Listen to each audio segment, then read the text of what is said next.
Welcome to all.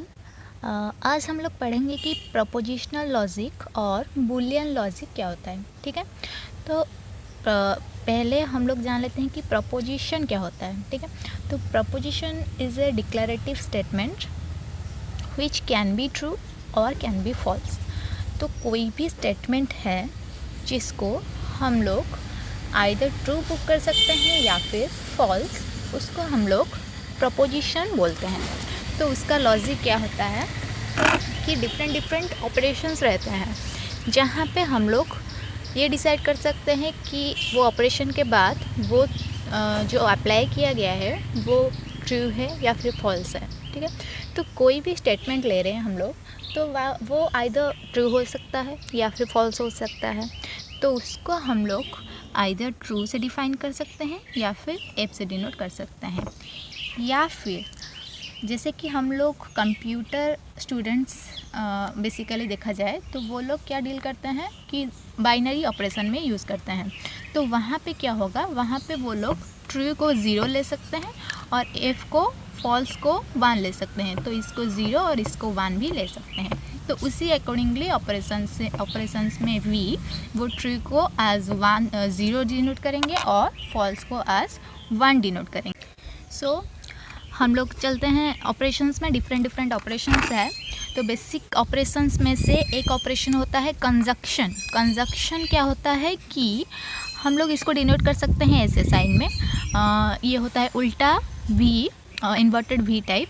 तो इसका meaning क्या होता है, इसका मीनिंग होता है एंड कैसे कि जैसे मान लो हम लोग सेट्स पढ़े हैं। सेट्स में जैसे होता है, एक होता है यूनियन, एक होता है इंटरसेक्शन। इंटरसेक्शन का मतलब क्या होता है, एंड मतलब दोनों सेट्स में कॉमन जो है उसी एलिमेंट्स को हम लोग डिफाइन करते हैं एंड में। वैसे ही सेम हियर, यहाँ पे भी हम लोग क्या करेंगे कि अगर दोनों स्टेटमेंट्स ट्रू है तो हम लोग उसको ट्रू लेंगे। तो दोनों स्टेटमेंट पे डिपेंड करेगा।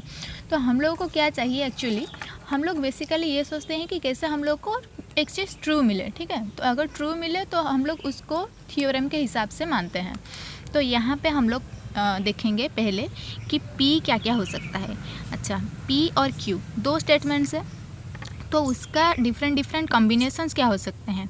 एक तो हो सकता है कि P ट्रू है और Q ट्रू है, वो एक कंडीशन हो गया, वो एक टाइप का सिचुएशन हो गया। और एक सिचुएशन हम लोग के पास क्या हो सकता है कि P ट्रू होगा और Q फॉल्स होगा। और एक हो सकता है कि P फॉल्स है, Q ट्रू है। और क्या हो सकता है कि P फॉल्स है, Q भी फॉल्स है। तो बेसिकली देयर आर 4 चांसेस कि हम लोग के पास 4 कॉम्बिनेशंस है P और Q का ट्रू और फॉल्स को लेकर।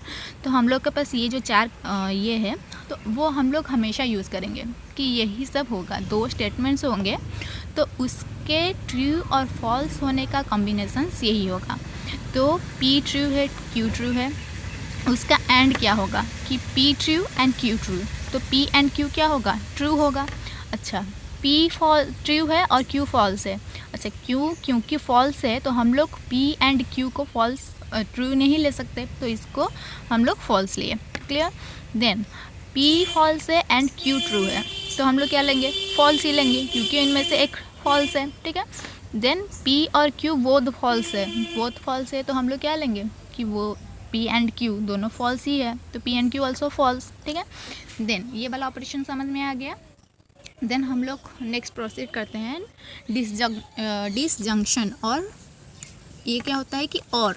ठीक है, इसका साइन सिंबल ये होता है और इसका मीनिंग होता है और। ठीक है, तो यहाँ पे हम लोग जब टेबल बनाए तो टेबल में सेम वही शब्द लिस्ट किए हैं कि P और Q क्या क्या पॉसिबिलिटीज़ हो सकते हैं कि ट्रू फॉल्स ट्रू और फॉल्स। देन यहाँ पे मीनिंग क्या है, और है। और मतलब क्या होता है, सेट में जो यूनियन फंक्शन होता है सेम इसका भी यहाँ पर वही काम है। तो अगर दोनों P और Q ट्रू है तो मतलब P और Q दोनों में से एक भी ट्रू हुआ तो हम लोग क्या लेंगे, P और Q ट्रू है, तो हम लोग यहाँ पे ले लिए P और Q ट्रू।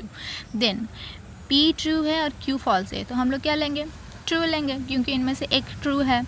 देन F और P है फॉल्स, Q है ट्रू, तो हम लोग क्या लेंगे, ट्रू है क्योंकि Q यहाँ पे ट्रू है।